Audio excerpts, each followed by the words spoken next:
Assalamualaikum warahmatullahi wabarakatuh. Salam sejahtera buat sahabat Kang Asep Hidayat semua dimanapun Anda berada. Semoga sehat selalu ya, sukses dalam segala hal, dan satu hal, semoga semakin tekun ibadahnya, apapun itu keyakinan sahabat semua. Baik, kali ini saya akan kembali bercerita, yaitu satu kisah yang tentunya masih kisah nyata yang pernah Kang Asep alami di masa yang lalu. Semoga berkenan. Langsung saja kita ke bagian ceritanya. Namun sebelumnya seperti biasa kita membaca Bismillahirrohmanirrohim. Dan inilah selengkapnya. Yang namanya tugas jaga atau piket jaga, aku rasa sama di kesatuan manapun. Rasa jenuh itu pasti ada, baik ketika siang hari, apalagi ketika malam hari. Namun bagaimana lagi, semua sudah menjadi tugas dan tanggung jawab, serta kewajiban. Semua itu tidak menjadi satu alasan untuk bermalas-malasan, apalagi untuk tidak melaksanakannya. Tahun 2016. Malam itu aku melaksanakan tugas piket jaga Mako di kesatuanku yang baru. Karena saat itu aku baru saja mutasi dari Polda Kepri. Di tempat dinas yang baru aku ditempatkan atau ditugaskan di lembaga pendidikan. Di tempat tugas yang baru ini aku sebagai anggota propos. Aku piket selama 1 kali 24 jam, yaitu mulai dari jam 8 pagi hingga esok hari jam 8 pagi lagi. Piket propos selain menjaga Mako, juga tugasku mengawasi anggota jaga yang lainnya, agar anggota tidak lalai dalam melaksanakan tugasnya.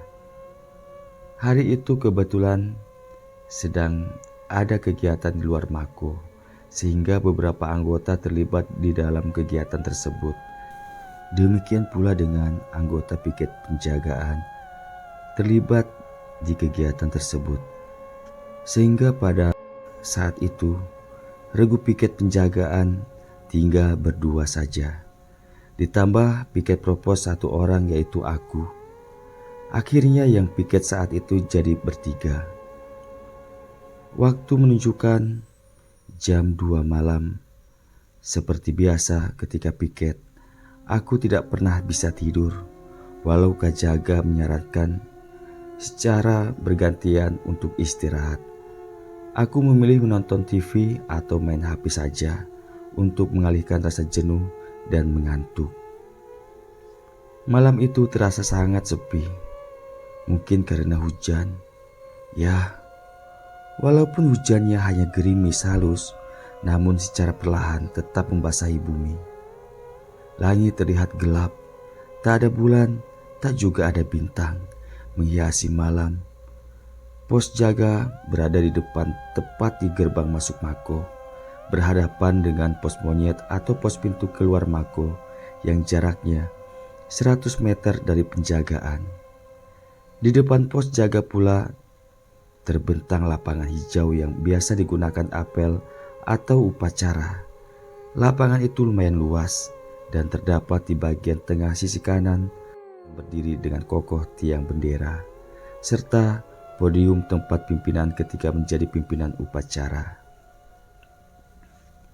Aku mengobrol dengan Kak Jaga yang bernama Mas Gondo. Berawal dari cerita pengalaman hidup masing-masing hingga cerita hal mistis. Tentu saja sesekali terasa meremang bulu romaku, apalagi saat itu malam Jumat Kliwon. Sambil mengobrol, sesekali aku mengarahkan pandangan mata ke segala arah bagian Mako. Selain memantau melalui CCTV, hingga aku melihat sesuatu yang mencurigakan di layar CCTV. Aku melihat ada kelebatan hitam di dekat pos monyet atau pos pintu keluar. Di antara gedung dojo dan pos monyet itu terdapat sebatang pohon beringin yang lumayan rimbun, walau tidaklah terlalu besar. Namun anehnya, di CCTV aku melihat ada seseorang tengah duduk di sana. Tapi ketika aku lihat secara langsung, aku tidak melihat sesiapa pun di sana. Aku merasa curiga, takutnya ada orang yang berniat jahat. Aku pun minta izin ke Bang Gondo untuk memeriksa lokasi tersebut. "Izin bang, aku cek dulu ya. Senjata aku bawa satu ya bang," ujarku meminta izin kepada Bang Gondo. "Oke lanjut Jat, hati-hati ya." "Siap bang, macam jauh saja aku pergi bang." Aku tertawa karena merasa lucu. Dibilang hati-hati, aku kan hanya ke pos monyet di seberang lapangan saja. Aku pun beranjak melangkah menuju ke sana dengan membawa senjata juga senter. Aku berjalan melewati jalan semenisasi dekat pagar Mako. Sebenarnya lebih dekat jika aku menyeberang lapangan. Namun saat itu rumputnya tengah basah terkena hujan. Aku takut sepatuku basah. Dari jarak 30 meter, aku mulai menyorotkan senterku ke arah lokasi yang aku tuju. Terlihat dari cahaya senter, rintik hujan masih turun dari langit yang gelap. Namun tak terlihat sesiapa pun di sana. Aku teruskan langkahku hingga aku semakin dekat dengan pos monyet itu. Kuputari sekelilingnya, tak juga kudapati seseorang yang terlihat olehku dari pos jaga tadi. Karena tak terlihat siapapun di sana, aku pun melangkah ke bawah pohon beringin yang berada di belakang pos itu. Di tempat itu lumayan gelap, hanya bias cahaya lampu dari dalam pos monyet saja. Kembali aku sorotkan cahaya senterku di area itu. Bahkan aku arahkan cahaya senterku ke bagian atas pohon beringin, di mana saat itu aku berdiri di bawahnya. Hening dan sunyi. Lalu aku pun memutuskan kembali ke pos jaga setelah aku pastikan situasi aman. Aku melangkah meninggalkan tempat itu. Namun baru saja beberapa langkah aku berjalan, tiba-tiba saja kusak. Duh. Aku dikejutkan oleh suara gemeresak dan seperti seseorang melompat dari atas pohon dan jatuh di atas tanah. Sontak aku terkejut dan kupalingkan pandangan mataku ke arah di mana suara tadi, yang kuyakini dari pohon beringin di belakangku. Aku sorotkan cahaya senter secara langsung ke sana, yang memang aku belum jauh dari pohon itu. Di bawah pohon beringin itu aku melihat seorang siswa berpakaian dinas hijau lengkap dengan helm bodohnya berdiri tegak, lalu ia berlari dengan cepat ke arah belakang gedung dojo yang gelap. Tanpa pikir, aku memanggilnya dan mengejar siswa itu. "Hei siswa, mau kemana kamu?"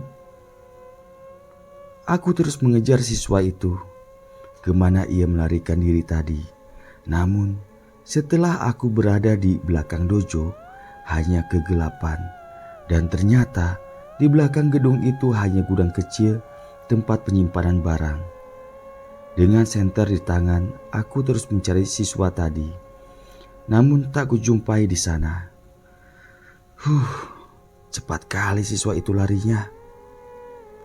Aku sejenak menghela nafas dan berdiri di belakang gedung itu. Aku ambil rokok di saku celana dan aku hidupkan. Aku hisap rokok itu sembari terus berpikir kemana lari siswa tadi. Tiba-tiba saja kepikir olehku dengan baju dinas siswa yang lari tadi. Siswa tadi bajunya kok warna hijau ya? Bukankah terakhir siswa pakai baju dinas hijau kan tahun 2004 gelombang 1?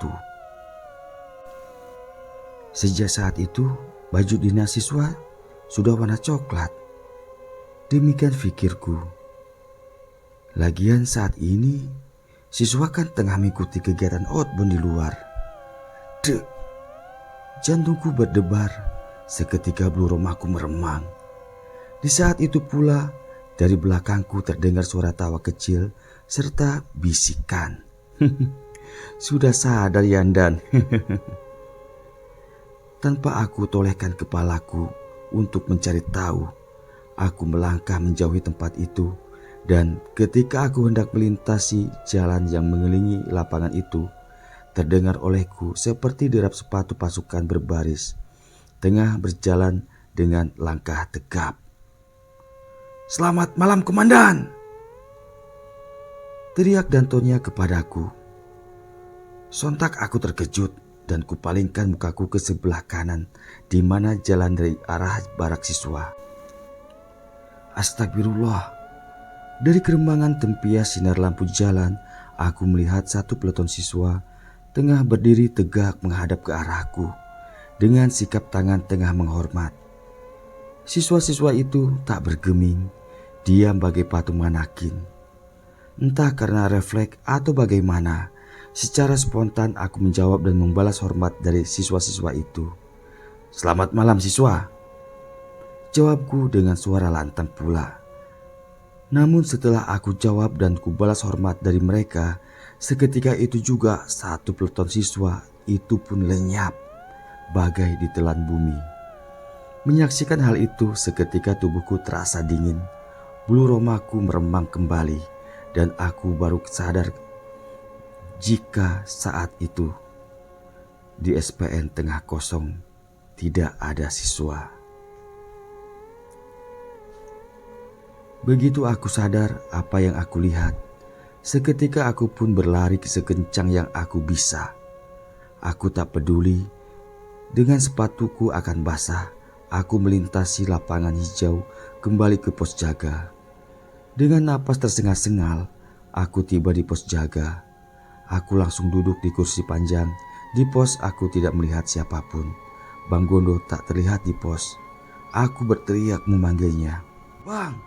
Bang Gondo! Di mana bang?" Demikian teriakku memanggilnya dengan panik. Dengan raut wajah terlihat terkejut dan panik, beliau datang setengah berlari dari arah belakang. Dan ternyata beliau dari toilet. Singkat cerita, setelah aku merasa sedikit tenang, aku pun menceritakan apa yang baru saja aku alami. Bang Gondo mendengarkan ceritaku dengan seksama dan tenang. Lalu beliau pun bercerita kepadaku. "Makanya tadi saya bilang hati-hati, karena saya dinas di lembaga pendidikan ini sudah sangat lama. Saya tahu situasi di sini. Penampakan siswa-siswa itu, kalau menurut paranormal, arwah-arwah siswa yang meninggal ketika pendidikan. Biasanya setiap angkatan di tahun genap ada siswa yang meninggal karena kecelakaan atau kecelakaan ketika latihan. Namun kalau menurut seorang kiai, mereka adalah para jin yang menempati di area sini, yang kerap menampakkan diri sebagai siswa.